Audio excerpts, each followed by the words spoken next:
Welcome to another episode of the MMA Lockcast. I'm your host, Manpreet, aka MMA Lock of the Night, your boy on social media at MMALOTN, and the architect behind the MMA Fight Archive, ensuring you leave no stone unturned when you're researching these upcoming MMA events with fighters from 17 different promotions, just about past the 4,600 fighter profile mark as well. The MMA Fight Archive is your one-stop shop to just get as many direct links to past fights as possible for these fighters that are competing, so you know what to expect when they step foot inside the cage. There's a reason the top handicappers, coaches, fighters, commentators, and analysts utilize this service to ensure they can convey the best amount of information and predict and analyze fights as best as possible. You can try it out for free as well with a 7-day free trial. Check the link in the description below and see why we have 115 subscribers on the service, trusting your boy to ensure that they have the best quality of service, especially with the MMA Fight Archive and everything that it brings. So 7-day free trial, link in the description below. This week, we're talking about UFC Macau, which goes down Saturday morning. Here is a programming note reminder that this is an early card. So I'm talking about, I believe it's a 3 a.m. or 4 a.m. Eastern start time for the prelims, and that's Saturday morning. So if you're going out Friday night, you're drunk and you're coming back home and trying to, just chill out at night, you might be able to catch the beginning of the card there. Or if you want to go sleep nice and early and get up for that 3 a.m. start time, or if you just want to be a madman and just stay awake the entire night and then watch the fights all the way through, you could do that as well. So reminder, Saturday morning, 3 a.m. start time. You know what? Let me just absolutely confirm what the start time is here. I believe it is 3 a.m., but I want to double check that for you guys here.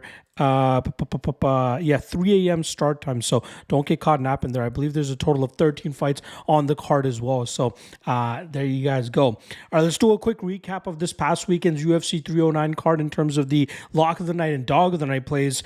We do cash our lock of the night play with Marcin Tybura going out there and laying an ass whooping on Jonata Dennis for 10 minutes before the referee is forced to step in, or at least the doctor is forced to step in and stop the fight before the third round, and we cashed that Tybura spot. I was hoping for him to win by submission, but I'll take a win nonetheless, and we cashed that at minus 145. We also had a win on the regional scene. I can't recall off the top of my head what that was, but we go 2-0 on the weekend for lock of the night plays, which now brings our yearly record to 82-39 for a 68% hit rate.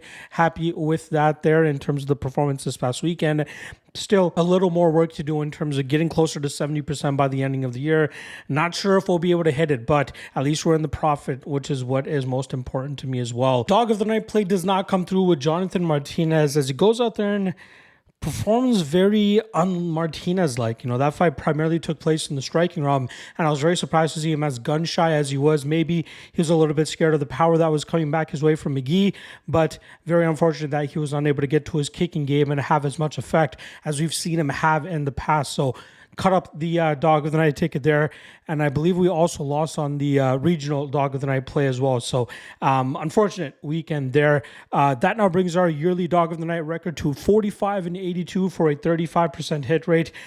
Things have been going sour for that for the last couple of weeks, so let's see if we can turn it around before the ending of the year. This weekend, we also have LFA 197 and Cage Warriors 181 going down, and I'll have written breakdowns for those events on the Lock of the Night Patreon page, so if you guys want access to that, make sure you guys check out the Patreon page link in the description below. And also a quick shout out to GodzillaWins.com for providing your boy a platform to drop written content for you guys on a weekly basis. On Thursdays, we drop the main event breakdown, and on Fridays, we drop the 3 best moneyline spots. So get all that free content by going to GodzillaWins.com, and not just for the UFC, but all the other great promotions that we cover, thanks to all the other analysts and predictors that we have on the team.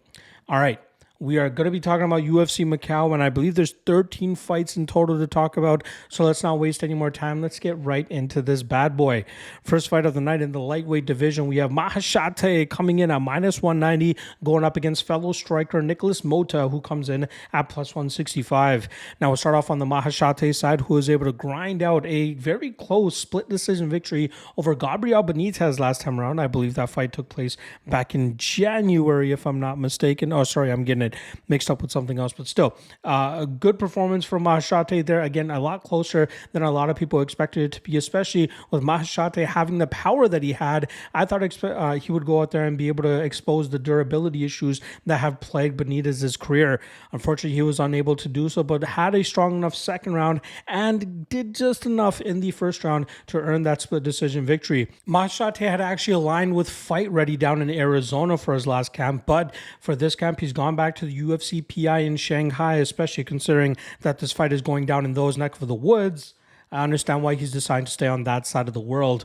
But normally what to expect from him, heavy striking, nasty power, good range management as well. But I would like to see him start to pick up the pace and have a little bit more confidence in his hands so he can start asserting himself against these fellow strikers. That's exactly what he's going up against Nicholas Motta here, who's coming off an upset victory over Tom Nolan to start off the year. And that was a fight where we saw him utilize his power and exchange in the pocket with Nolan, eventually landing that big shot to lead to the ground and pound finish.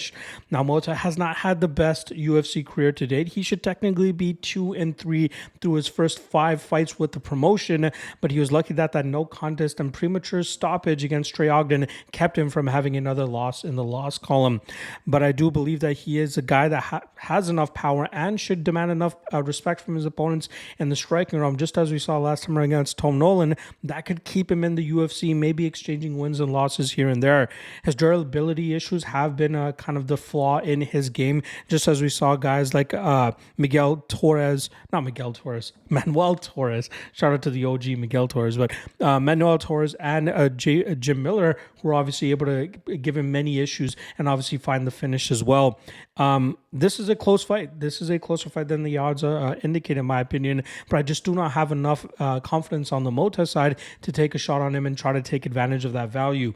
I do believe Maheshate will be the one that gets into a groove a little bit better, ends up landing his power shots more, and ends up finding that chin of Motta and eventually putting him away. Minus 190, a little bit too wide for my liking though. So I'm going to go Maheshate by knockout.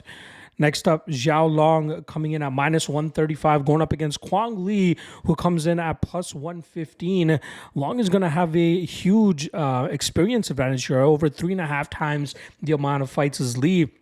But he's looking to build off, or at least rebound from that road to UFC finale that he had against Chang Ho Lee back in June in a fight where he came up short by split decision.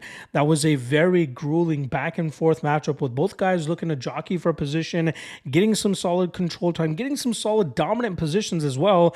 Unfortunately for them, they were really unable to establish themselves long to really separate themselves once the fight hit the scorecards. So to see that fight go to a split decision was not surprising at all. Long is a fighter that normally likes to go out there, utilize his boxing heavy approach. He can mix it up in the grappling when he needs to, and he showcased solid defensive grappling through the first 2 RTU fights that we saw him go against strictly grapplers. He's nothing special, though. He's very average all around. He's a guy that can go out there and just box, keep himself safe enough, but better strikers will be able to get the better of him, and better grapplers will definitely be able to put him into compromising positions, but they need to be able to blend the striking realm of it well enough to hide those takedown attempts that will come back his way. Now flipping over to the Kwang Lee side, who had a short notice UFC debut back in August against Chris Gutierrez. That allowed Lee to actually forego the Dana White Contender Series matchup that he was originally scheduled for September, and he put on a pretty valiant effort against an experienced fighter like Gutierrez. We saw him drop the first round even after having a little bit of grappling success, but stuck with it in the second round and managed to get the back of Gutierrez and some solid control time for the last half of that round to get all 3 judges to score that round in his favor. Unfortunately, it seemed like his gas tank, it seemed like the short notice aspect of the fight really started to come in there, as he was unable to get any success going in the third round and fell short to that Gutierrez type kicking approach and striking combinations that we normally see from Gutierrez.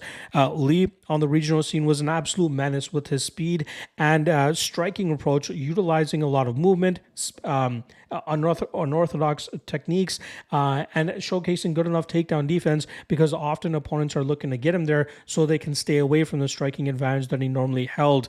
We've seen some good grappling from him in the past as well, just as was showcased in the second round of the Gutierrez fight, so that's definitely something he has up his sleeve. Now he's 33 years old, so he's actually 5 is that 7 years older than Xiaolong? Which would be kind of surprising to me, considering that Long has 35 professional fights. But that's not anything new, considering a lot of these Chinese fighters are able to get a bunch of fights in and don't have those suspensions to really worry about that we normally see on the North American side of things. Yeah, so Long actually born in April of '98, so it's crazy that he's 35 fights before he's 27 years old. But Lee has a history of striking. Taekwondo, I believe, was his base, if I'm not mistaken. A lot of good striking, good power, good movement. And I think that could end up causing Long a lot of trouble here. Now, the holdup that I have is the experience disadvantage going into this matchup. I've had some question marks about the opponents that Lee was going up against on the regional scene, and I have to see him prove it more against guys that are actually legitimate. This would be an opportunity for him to do so against a guy that I believe he's the better striker against, and he has good enough grappling should Long actually look to go to the grappling realm here. So I'm going to go Lee, and I'm going to go Lee by decision, but I might actually end up passing on a bet on him, even though he's the underdog in the spot. This is a prove me spot for Lee, in my opinion, but I'm going to go Kwang Lee to win this fight by decision. All right, next up, probably the fight that I'm looking forward to most this entire weekend. We got Lonnie Kavanagh coming in at minus 365 in the flyweight division, going up against Jose Ochoa, who comes in at plus 290. Now, we'll start off on the Kavanagh side of things, who earned his contract to the UFC through the Dana White Contender Series this past season. He was actually the first fight of the entire season, going up against another talented regional fighter in Antoine Ho. It only took 2.5 minutes for Kavanagh to showcase his power and potential, and has gotten him a lot of people excited about the potential and ceiling that this guy brings to the table. He's 7-0 as a professional, but went 2-2 as an amateur, although those 2 losses as an amateur came when he was 14 and 16 years old. What has given him issues in the past are guys that have a grapple-heavy approach who are able to keep him on his back, but he's clearly improved that aspect of his game enough so that he can keep fights in the striking realm where he can be most effective. He utilizes a good calf kicking game, has some good hand speed, and some power, as we saw in the Antoine Ho fight.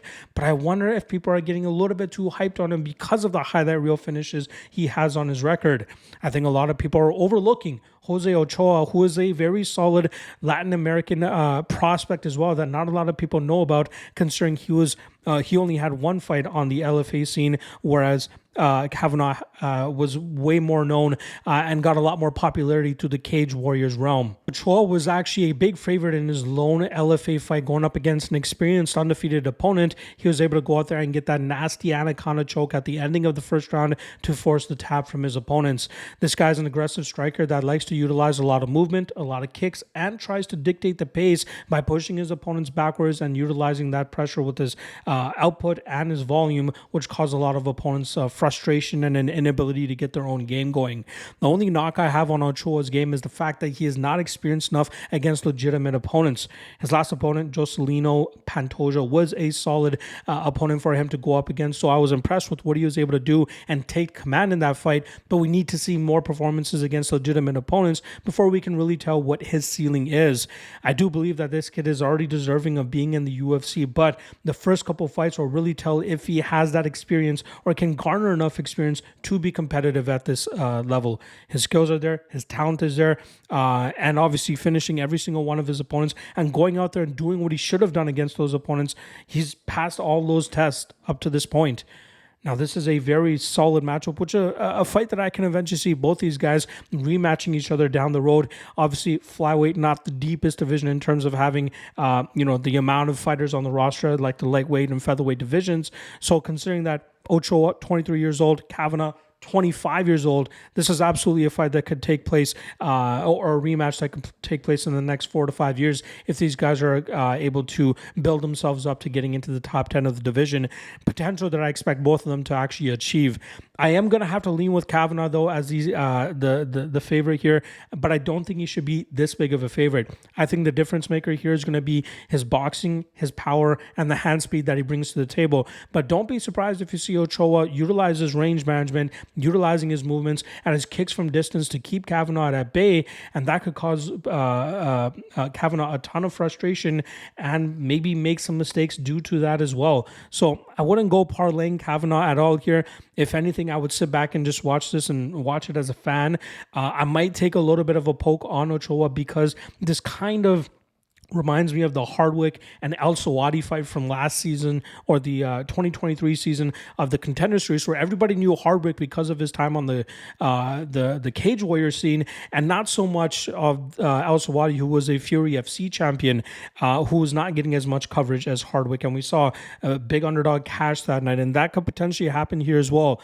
With that said, I still believe that Kavanagh is the better fighter and the more dangerous fighter, and he should be able to muster up a finish here, but you cannot count out Ochoa, especially as a plus 290 underdog. So strap in for this fight. It should be a spectacular matchup with both guys having glimpses of success. I'm going to go with Kavanagh as my official prediction, but I might sprinkle a little bit on Ochoa strictly for odds sake here. All right. Next up, more flyweights going at it here as we have Tumendemberel coming in at plus 160 going up against Carlos Hernandez, who comes in at minus 185. Now, Tumendemberel actually came through the road to UFC, but he wasn't a part of the tournaments. He had his first matchup against Top Nawai Kwaram last year. Then he followed that up with a quick victory over Peter Daniso in a matchup where he overwhelmed him in less than 60 seconds and was able to get him out of there by rear naked choke, a club and sub approach. I was very surprised at Daniso's inability to get away from the aggressive striking approach of Tumendemberel, not really showcasing any good striking defense, allowing the Mongolian fighter to just let loose with big power shots and eventually get club and subbed in that spot. Tumendemberel is a very aggressive and erratic fighter that loves to crash the pocket and utilize his wild style to put pressure on his opponents and try to get them out of there. Luckily for him, coming up on the Mongolian scene, it's very easy to separate yourself from the rest of the pack when you have the willingness to throw down, eat a little bit of damage in return at some points, but try to be the one that just is more willing to fight, more willing to throw down, more willing to dish out damage, and that's what Tumendemberel was able to be successful with on his come up to the road to UFC. I will give him credit for the Top Nawai Kwaram fight. I'm very surprised that he actually ended up winning that one, but I do see a lot of holes in his game that better fighters will be able to take advantage of. He's too wild, he's too erratic, and that will leave him open to being touched up by more disciplined and technical strikers, but also in the ground game, I think we'll see him actually get taken advantage of by a lot of fighters who will try to stay away from that aggressive nature of his striking style. That's what he's going up against here in a very well-rounded fighter in Carlos Hernandez, who, although he only has 5 more professional MMA fights than Tumendemberel, he showcases a much more complete game. Now, we have to credit Hernandez for taking tough fights throughout his career. His last 2 fights alone against the 2 rising superstar Japanese prospects that the UFC has in Tatsuro Taira and Rei Tsuruya. Obviously, Taira hitting a little bit of a hiccup with the Brandon Royval loss a couple months back. But even the Rei Tsuruya fight, we saw Hernandez defend the grappling very well, have his own success, even winning the 3rd round pretty dominantly. He was unable to win the first 2 rounds, so he ended up losing that fight by decision. But his grappling defense has largely improved, which has been his issue earlier in his career. And his striking, he's being a little bit more aggressive now. He's been a guy that kind of just accepts the back foot in times, but often crashes the pocket so that he can get the judges to actually swing fights in his favor because of the accuracy and consistency of him crashing that pocket and landing his damage. I believe in this matchup, he is the far superior fighter to Tumendemberel. Let me correct that actually. He is the far better mixed martial artist than Tumendemberel. The Mongolian fighter obviously loves to throw down. He wants to fight. He wants to make it chaotic. But I think that the technical advantages of Hernandez, especially in the grappling realm, will allow him to get Tumendemberel into some compromising positions on the mat. And I think that'll actually lead to Hernandez getting a submission victory in this spot. It's going to be hard to catch Hernandez considering how mobile it is. And that's going to cause Tumendemberel to get caught with a lot of mistakes that he makes in the striking realm, which could either lead to a level change and takedown for Hernandez or some good technical counter-striking from Hernandez, which could lead to a victory there as well. My official prediction is going to be Hernandez by submission. I think he'll look to get this fight into the grappling realm. I think he won't have much of an issue getting the back of the Mongolian fighter, and from there I think he ends up sinking in a rear naked choke and handing Tumendemberel the first loss of his professional career. So give me Carlos Hernandez and Hernandez by submission. All right, the first road to UFC tournament finale of the card is going to be in the women's strawweight division, as we have Ming coming in at plus 265, going up against Feng Xiaocan, who comes in at minus 340. Now, we'll start off on the Xi side, who actually was able to pull off an upset victory last time around against Dong in a matchup where she was able to stop most of the grappling approach of Dong in the second and third rounds and utilize a superior striking approach to land more effective damage and end up winning that fight on the scorecards. In the first round, she kind of struggled to get away from the grappling, but you are seeing the improvements that she's making in the grappling realm, which is why she's able to keep fights in the striking, and then from there she uses her speed and explosivity to land more effective shots than her opponents and end up getting ahead of them and winning on the scorecards. She has some good wins on her record. She has 21 professional fights, which is absolutely crazy, considering, at the strawweight division overseas, not a lot of high-level opponents, but good enough opponents to at least craft a solid fighter through that experience, and that's what you're seeing the fruits of her labor pay off on the road to UFC here. I keep wanting to say road to university for some reason, so I apologize if I make that slip up in the rest of the podcast, but yeah, Ming, I believe she's a doctor by day or a doctor to be by day. So high fight IQ, very intelligent fighter, and you can see how she was able to pull off the upset victory last time around against Dong. Now her opponent this weekend comes in the form of Feng Xiaocan, who was able to knock out her first road to UFC opponent, Kiran Singh, in the first round. Very easy matchup for her there. And then last time around against Miki Motono, it was a rematch of a fight that she had right before she came to the road to UFC. And it proved to be a little bit tougher than the first time she fought Miki Motono. Feng was still able to get the better of the striking realm in the first and second round. She fell short in the third round, but luckily was still able to go out there and win that decision. She is a very strong striker. She utilizes combinations very well, good kicks, good range management. She's obviously going to have a 5-inch height and 6-inch reach advantage in this matchup against Xi Ming, and I think she is the better fighter here. The only thing that gives me a little bit of a hold up is the possible speed advantage, and striking of Xi alone could make this fight a lot closer than the odds actually indicate. Not so much to make me bet on the Xi Ming side or even pick her to win this fight. I do think that Feng will be the one that lands the more damaging blows, the ones that are a little bit more significant in the judges' eyes, and that will ultimately allow her to go out there and get the decision victory here. But don't be surprised if Xi Ming is able to land some good shots of her own and maybe even get some grappling going to try to keep Feng on her toes. But I do think that Feng's damage will be the difference maker in this matchup, which is why she should end up winning this fight by decision. All right, the second road to UFC tournament finale goes down in the men's flyweight division, as we have Sahota coming in at minus 110, going up against Choi, who comes in at minus 110. We got a pick'em fight here. Now, we'll start off on the Sahota side, who fellow Sikh like myself, Indo-British fighter, I guess you can call him. Grew up in Britain, has that Indian background, but reps the Sikh flag more than anything. I think there's a lot of controversy around that at the time. So I believe he represents England than he represents more than anything. But regardless, it's nice to see a guy, with a Sikh background coming into the UFC, or one step away from being in the UFC. We've had two prior Indian MMA male fighters, or I should say UFC Indian male fighters, in the form of Bharat Kandar, I believe was the guy's name. He only had one fight in the UFC, popped for steroids, and I think he got cut. And then Anshul Jubli, who won the road to UFC, I believe in 2022 or 2023, who I believe is now 1-1 in the UFC, or 0-1. I believe he lost to Mike Breeden last time around after gassing out in the third round. But those guys, strictly Indian. Sahota, like myself, a Sikh. So very good to see that as well. I've been following him since his Cage Warriors days, slightly before that. I was very impressed with what I saw from him. Long, lanky flyweight, standing at 5'10" with a 73-inch reach. Very polished striking. That's clearly where he started his martial arts training back when he was much younger. Switches stances very well, utilizes nice elbows, good knees up the middle as well, and he's really getting comfortable establishing his range and utilizing good defensive grappling so he can stick with his striking where he feels most comfortable.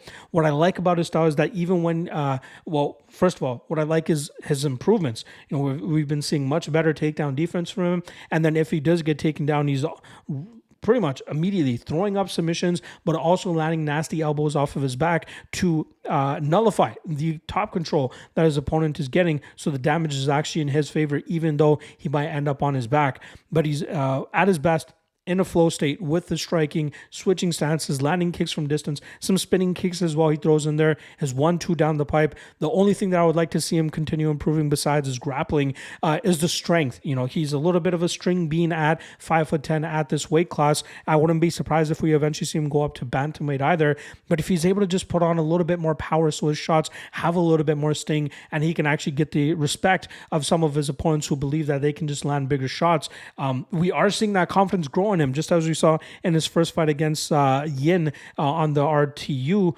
So maybe he is working on that, but it's really that sting that he needs to accentuate with his straight shots down the pipe that are going to get him more respect from his opponents and allow him to be a little bit more effective and successful with just playing that distance striking game.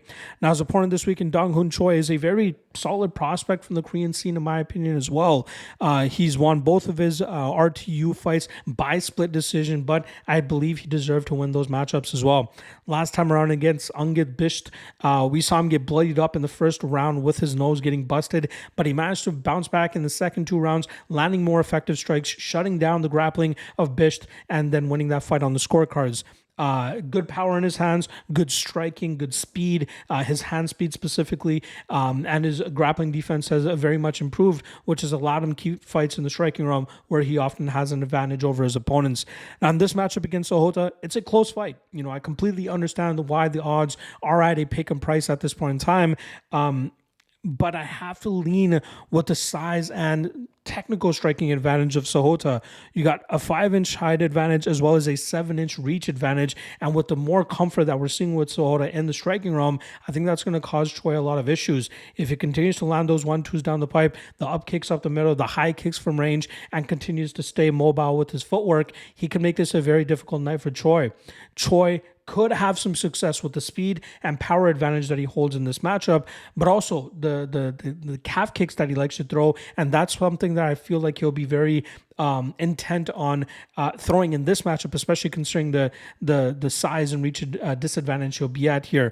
I still believe Sahota will do a good enough job in terms of establishing that range, hopefully checking a couple of the kicks or at least countering anytime there's a kick thrown. Utilizing that footwork, utilizing his takedown defense, landing nasty elbows and knees inside the clinch. I expect him to out volume and out perform Choi in this spot, mainly with his just activity, volume, and damage. If you want to hedge with Choi inside the distance, you're getting a good enough line with that, because I do think that's the only way that he really wins this matchup is by finishing Sahota. Given his power and speed, it's a possibility, but if this fight goes to the scorecards, there's a high possibility that Sahota ends up winning this matchup. So that's where my prediction is going to lay. I'm going to go Sahota and Sahota by decision. And again, one thing I will say, you guys are going to scream bias in this matchup. I don't take bias into fights. I do not at all. There have been plenty of times where I bet against, fellow Canadians, fellow Indian fighters, even on the regional scene. So do not accuse me of that. I do think that Sahota has a good enough shot of winning this matchup given the style that he brings to the table. All right. The last road to UFC finale that we have here goes down in the men's bantamweight division, as we have Bergang Jieleyisi coming in at plus 125, going up against Su Yung Yu coming in at minus 145. Now, we'll start off on Bergang's side, who last time around was able to shut down the grappling game of Nakanishi and actually have grappling success of his own, utilizing a clinch-heavy approach to have control time and then obviously land those pitter-patter shots to end up on the scorecards and winning that fight by decision. That was a matchup where he made a mistake in the first round and actually got his back taken and lost that first round on all 3 judges' scorecards, but managed to correct that mistake in the second and third rounds and really put the pressure on Nakanishi and keep him against the cage and do some good control and damage from there to end up winning that fight on the scorecards. This is a guy that largely relies on his grappling heavy approach to wear out opponents or at least find finishes on the mat. His striking is slowly coming along, and we know he has power, just as we saw in the opening seconds of his fight against Nakanishi, dropping him and then following up with his some of his grappling. But I do think he really needs that grappling to get going if he hopes to have success in this fight or if he even makes it into the UFC. He's going up against Su Yung Yu, nickname Jiu-Jitsu, and it makes complete sense, man. This guy is very fun to watch in the grappling realm, and you guys can know that right off the bat with his fight with Zawupasi, where we saw him land that crazy throw to back take position. I know that was on replay for a couple weeks for a lot of fighters or a lot of fans because of how slick and smooth that transition looked. He's very good in scrambles. He's very good with establishing positions, maintaining those spots, and even looking for submission finishes as well. I believe, he's finished 8 of his 13 wins. Always looking to grind his opponents, always looking to utilize the grappling, but he has some pretty clean hands, has a little bit of a thudding power, not like crazy knockout power, but good shots down the pipe, just as we saw him bloody up Zawupasi last time around. Some good calf kicks as well he can lean on depending on the type of matchup that he has against him. But I expect this matchup this weekend against Beargang to mainly take place in the grappling realm, and I believe the scrambling and the unwillingness to settle for a bad position for you will allow him to get those positions he needs against Beargang, and that should allow him to either grind this fight out or potentially get a rear naked choke finish as well. I love you at the spot at -145. I think he is the better grappler. I think he has the edge in the striking, strictly with a more minute winning style. Although I do believe Beargang has a power advantage in the striking realm, I do believe the majority of this matchup will take place in the grappling realm, and that's where you can have the advantages with his scrambling, with his control, and keeping Beargang working. Even if Beargang is in top position, he's not going to be able to control it for a long period of time. Look for you to reverse, work back to his feet, and then get back to his own trips and takedowns and getting some control of his own, and even getting the back of Beargang and controlling those positions. So give me Su Young Yu by decision. -145 is a great spot to take a straight shot on him as well. All right. We got a light heavyweight banger here between Zhang Mingyang coming in at -310, going up against Aussie Diaz, who comes in at +260. Now, we'll start off on the Mingyang side of things, who benefited from a very poor game plan from his opponent last time around, and Bredesen Ribeiro, who willingly stood with him in the pocket and allowed him to have some success. Ribeiro actually hurt Zhang before Zhang ended up turning the tables and hurting him and finishing him too, but that's where Zhang does his best work. He's a power striker, very athletic, very powerful, very difficult to deal with when he can land those big shots. All 17 of his wins are in the first round. It's absolutely crazy. Any fight that's gone out of the first round, he's pretty much ended up losing. He has 6 losses on his record. He's lost 1 by decision. He's been finished a handful of times as well. But the qualm that I have with him is the fact that he has just not been busy enough throughout his career. He's still only 26 years old, or I should say he hasn't been busy enough in the last few years. This will be, prior to his fight with Ribeiro earlier this year, the last time he was in the cage was in mid-2022, where he got that knockout victory over Tuco Tokos, which earned him that contract to the UFC. He's still only 26 years old, so we can't really hammer him too much. I'm sure he has more than enough time to still go out there and make a name for himself and get into the rankings of a very shallow light heavyweight division at times. But it's his power, it's his speed, it's his aggressiveness early that usually gets him his wins, and which is why he's on, I believe, a 10-fight winning streak. Now he goes up against Aussie Diaz, who's coming into the UFC with some solid wins on the LFA scene over the last couple of years. He came up short against Joe Pyfer back in 2022, sat on the sidelines, ended up coming back in March of this year, and from there he was able to get a nasty knockout victory over Chuck Campbell, and then he was able to finish former UFC fighter Bevon Lewis, which ended up getting him signed straight to the UFC, not having to go through the Contender Series or anything like that. Diaz normally likes to stalk his opponents, utilize his striking heavy approach, and open up finishing opportunities for himself. He's not a guy that looks to just take off your head right away. He wants to slowly break you down, walk you down, work the body, and eventually find those shots to the top where he should be able to knock out most of his opponents. The issue and qualm that a lot of people have had with him is his durability, right? That's something that could present some issues for him, especially against a guy in Zhang Mingyang, who has the speed and power to exploit that early on in this matchup. Still, with the question marks that are out there about Zhang and Diaz clearly having the cardio edge in this matchup, it's hard to really get behind that -310 line on the Chinese fighter. I am going to pick Zhang as the prediction. I think him round 1 knockout is probably the best way to go about it, but I might sprinkle a little bit on Diaz as a big underdog here, and maybe even sprinkle some of those insane round props in round 2 and 3, considering that Zhang is not as effective later on in matchups as he is in the first round. So if Diaz's chin shows up, this could be a matchup where he can go out there and actually have success and do a good enough job. Like we saw the other week with Janata Dinez and Marcin Tybura. Tybura's durability held up. He was able to get to the grappling quick enough, and he was able to have success there. If Diaz's durability holds up, maybe he starts clinching up in the against the cage, trying to wear on Zhang from there, and then eventually try to open up in the second and third rounds and open up some finishing opportunities for himself. It's possible, but prediction is still going to be Zhang. His power, his explosiveness, going to be a little bit too much early for Diaz to deal with, but this is a fight that is absolutely winnable for Diaz if he can squeeze into the second or third round, which is why I think he's worth even a little bit of a shot as a big underdog. All right, light heavyweights. Back-to-back light heavyweight fights here, actually. The second of which is going to be between former title challenger Volkan Oezdemir, who comes in at plus 200, going up against Carlos Ulberg, who comes in at minus 235. Starting off on the Oezdemir side of things, he's looking to get his first 3-fight winning streak going since 2017. Last time around, we saw him go out there and knock out Johnny Walker in emphatic fashion, not showing him any respect, walking him down, putting combinations together, and then eventually finding that nasty uppercut that put Johnny Walker's lights out. Prior to that, he was able to beat up Bogdan Guskov and eventually get his first submission victory.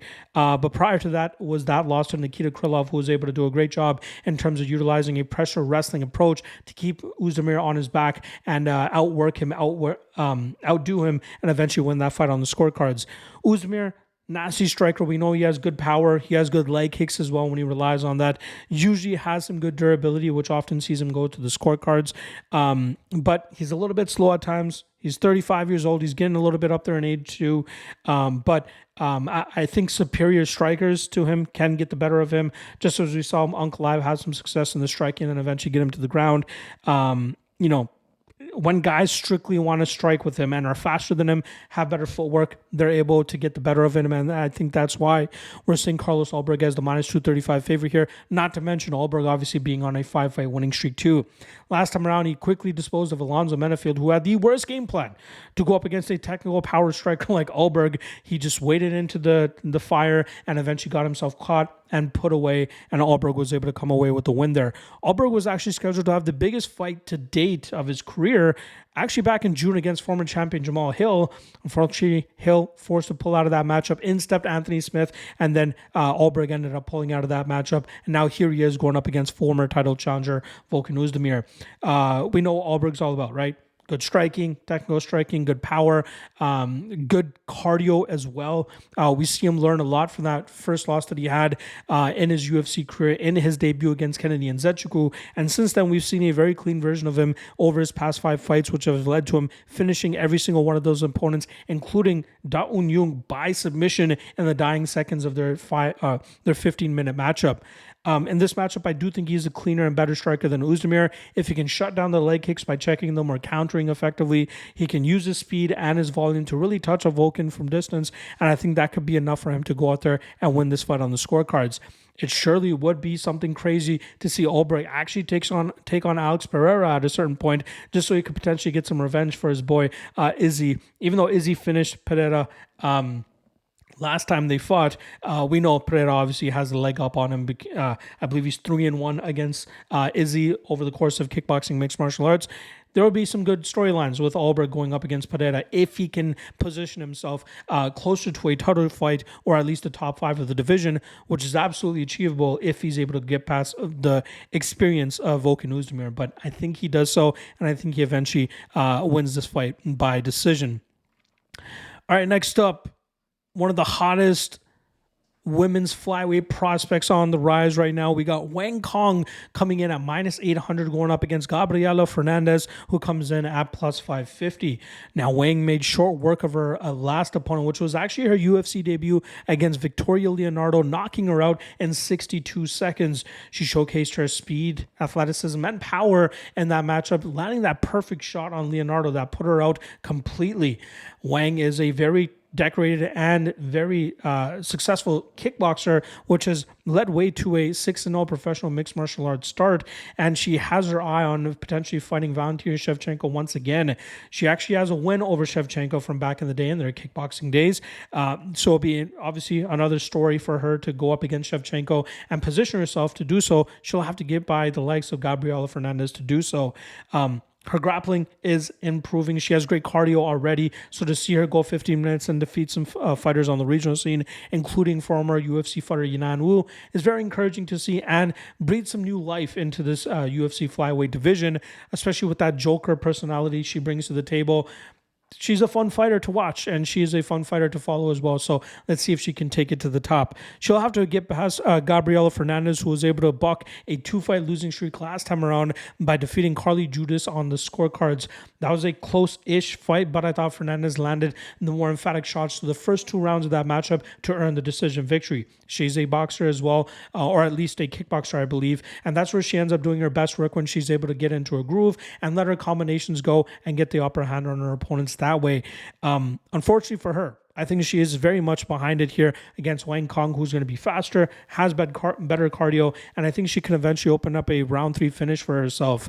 Fernandes might be able to make it competitive in the opening seconds, but I believe we'll see the speed and power advantage of Wang really will her through this matchup against Fernandes, really start slowing Fernandes down in the second and third rounds and getting that finish late on.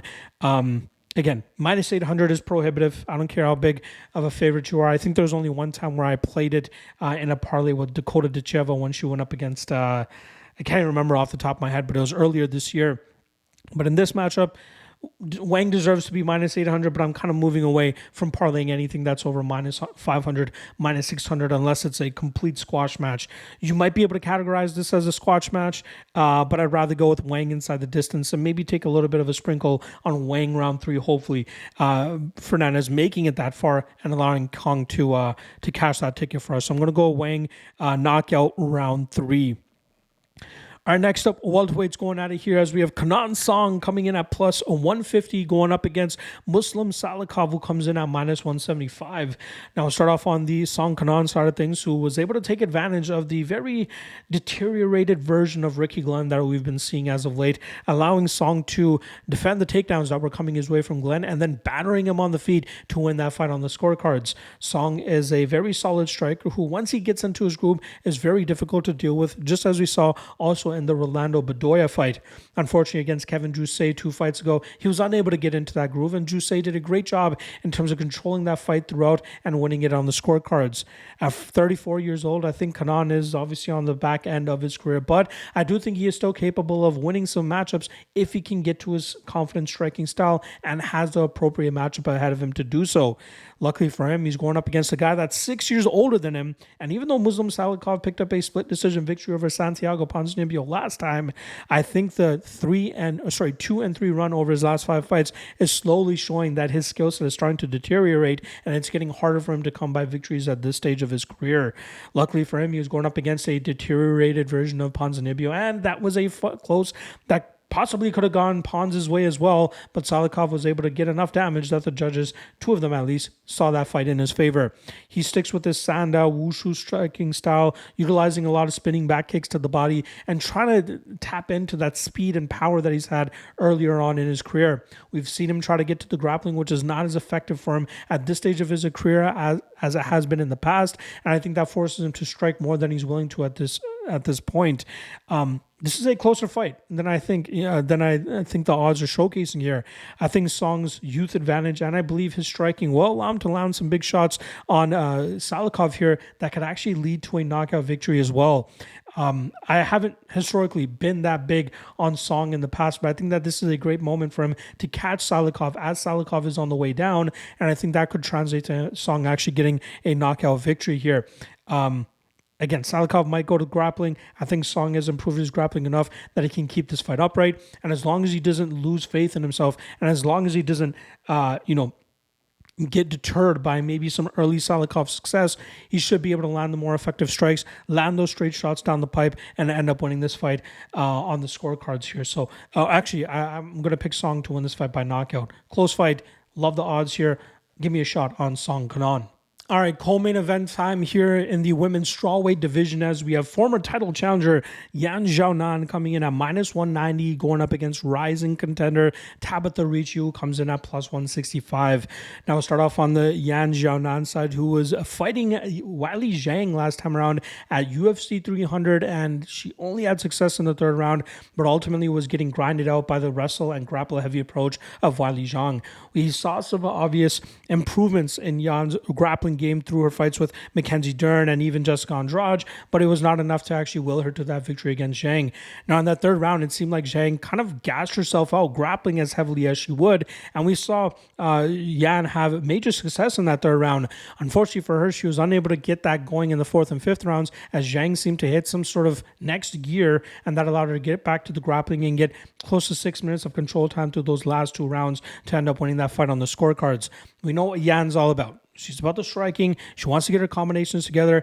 And even though she's struggled to knock out a lot of her opponents, she still lands with a ton of power that makes her opponents respect the power that's coming back their way, which is why she often gets into a groove and starts to get her opponents out of there that way, or at least getting the better of them that way by outstriking them and landing more damage.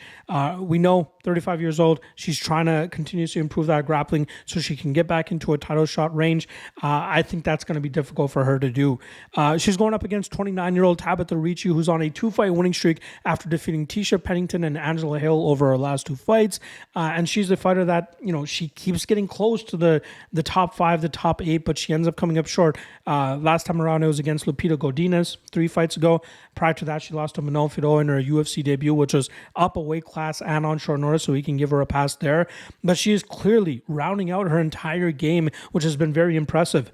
She came into the UFC strictly as a BJJ black belt, looking to take opponents to the ground and grind them out there, but she's improved her striking game where she's comfortable throwing inside the pocket and then mixing in her grappling behind that. Against Angela Hill, we saw her use a very educated game from not just going for takedowns, which she was able to complete a few of them, but also pushing Angela Hill up against the cage and getting some control time and damage there and making it look like she was actually winning the fight, even if Hill was landing some good shots off the cage with her back up against the cage. But the fight IQ, the game plan execution of Tabitha Ricci, very, very impressive, but it's really the striking improvements and just her overall MMA improvements that are making her a better fighter, especially at 29 years old, as she reaches closer and closer to her prime. Now, in this matchup against Yan Xiaonan, obviously Yan has a striking advantage. She'll also have a 4-inch height and 2-inch reach advantage, but I do think that the movement and overall game of Ricci could make this fight a lot closer than the odds are actually indicating. Look for Ricci to actually mix this up in the clinch realm. I think she can land a few takedowns, maybe not get a whole lot of control time, but get enough that it should be able to nullify some of the striking success that we'll end up seeing from Xiaonan. But I do believe the underdog shot is more than worthy here on Tabitha Ricci, who I think can put together a better mixed martial arts game, even if she's unable to land takedowns here. Get that clinch going, get some output going, maybe attack the lead leg of Yan Xiaonan, who's a little bit heavy on it at times, but I do think that Ricci is worth a shot here as an underdog, and I'm going to take her to win this fight by decision. Control, output, volume. Hopefully it's on Ricci's side. As long as she can avoid being dropped or finished, if this fight hits the scorecards, I think she has a damn good shot of getting her hand raised. All right, that brings us to our main event of the evening, a very high-level bantamweight matchup here between former champion Piotr Yan, who comes in at minus 300, going up against former flyweight champion Davison Figueiredo, who comes in at plus 250. Now, starting off on the Piotr Yan side of things, she was able to avoid a 4-fight losing streak by getting a decision victory over Song Yadong earlier this year. That was a fight where we saw the classic round 1 approach from Yan, where he wasn't too assertive, allowing Yadong to get major success in that round and winning that fight in the first round on all judges' scorecards. But Yan really started to pick it up in the second and third rounds, getting the timing and downloading all the information that he needed to land those combinations and really start putting the pressure on Sadong. From Yadong. He was able to stop the grapple-heavy approach that Yadong wanted to implement, and that ultimately started to slow Song down, and that's where we saw Yan start to get off on his striking and really pulling away with this matchup as they got into deeper water. I don't think that's going to be a thing that Yan will be able to fix in his game. I think he kind of utilizes that first round more so to try to get the timing of his opponents down, which will often put him behind in fights, especially if they're 3 rounds, and that's a little bit detrimental for him. I think he thrives most most in 5-round fights, and I think that we'll see him showcase it this weekend, especially with his style, with him picking up steam later on in matchups and really getting that striking going and landing his power. Again, he's one of the better 5-round fighters that we have on the UFC roster. I think if his fight against Sean O'Malley was a 5-rounder, he probably wins that matchup, even though there's already a good enough case that he deserved to win that 3-round fight anyway. Deiveson Figueiredo has known nothing but success since moving up to 135 pounds, which seems to be the perfect thing for him, especially closing in on being 37 years old. He turns 37 next month, actually. He's defeated Rob Font by decision, Cody Garbrandt by submission, and Marlon Vera by decision ever since turning to that 135-pound division. And he has his eyes set on a bantamweight title fight, which is more than worthy should he get past former champion here in Petr Yan. Figueiredo used to be a guy that used to look to headhunt his opponents and then look to throw on his guillotine whenever they would shoot a desperation takedown to try to stay away from the power of Figueiredo. But he's moved away from that style. Like, he still is a cerebral striker looking to attack the lead leg of his opponents and land some big strikes to try to hurt them. But he also looks to grapple his opponents as well. I think we saw the complete version of him last time around against Marlon Vera, as he utilized his wrestling in the first round to get the positions that he needed, was unable to do so in the second round. Then he started to settle into his striking in the third round, which he was able to hurt Vera a few times because of the precise and accurate shots that he was throwing and the power in which he was landing them with as well. It's that slow, disciplined, technical approach that he brings to the table that makes it harder for opponents to get a leg up on him. Unfortunately for him, he's going up against a guy in Yan who's just a bit of a nastier striker and has a good enough grappling defense that he can keep Figueiredo any matchup where he's going to be forced to strike with him. I hope that Yan can shut down the kicking game of Figueiredo, which I'm pretty certain that he can do. And then once this fight starts leaking into the second and third rounds, I think we'll see Figueiredo start to slow down as we normally see him slow down. And that's where Yan's really going to start to be able to pick up the pace, land more combinations, land more output, land a few knockdowns. And I think that ultimately leads to a Yan knockout, probably in round 3, 4, or maybe even round 5 if it reaches that far. Yan is a superior fighter all around here, closer to his prime, and I think his durability is good enough to eat whatever shots Figueiredo throws at him. Again, defensive grappling good enough to keep Figueiredo from eating enough time with his controlled grappling approach that he's been doing recently. And then, forced to strike with Yan, especially in deep water, not a good sign for Figueiredo here. So I'm going to go Yan by knockout, round 3 or round 4. But yeah, this should position Yan back into a spot where he should be, in a number 1 contender fight, possibly fighting for a title in 2025, depending on who his next opponent would be after this one. So give me Yan by knockout. All right, there you guys go. UFC Macau breakdowns for you guys. Appreciate the love, appreciate the support as always. I'll be turning my focus to LFA and Cage Warriors in the next few days. Reminder, those will only be in written form on the Lock of the Night Patreon page, so make sure you guys check the link in the description below for that. Otherwise, I will be back tomorrow, aka Thursday, for the quick picks version of this breakdown, as well as the top 3 Lock of the Night plays and top 3 Dog of the Night plays. I'll see you guys then. Peace.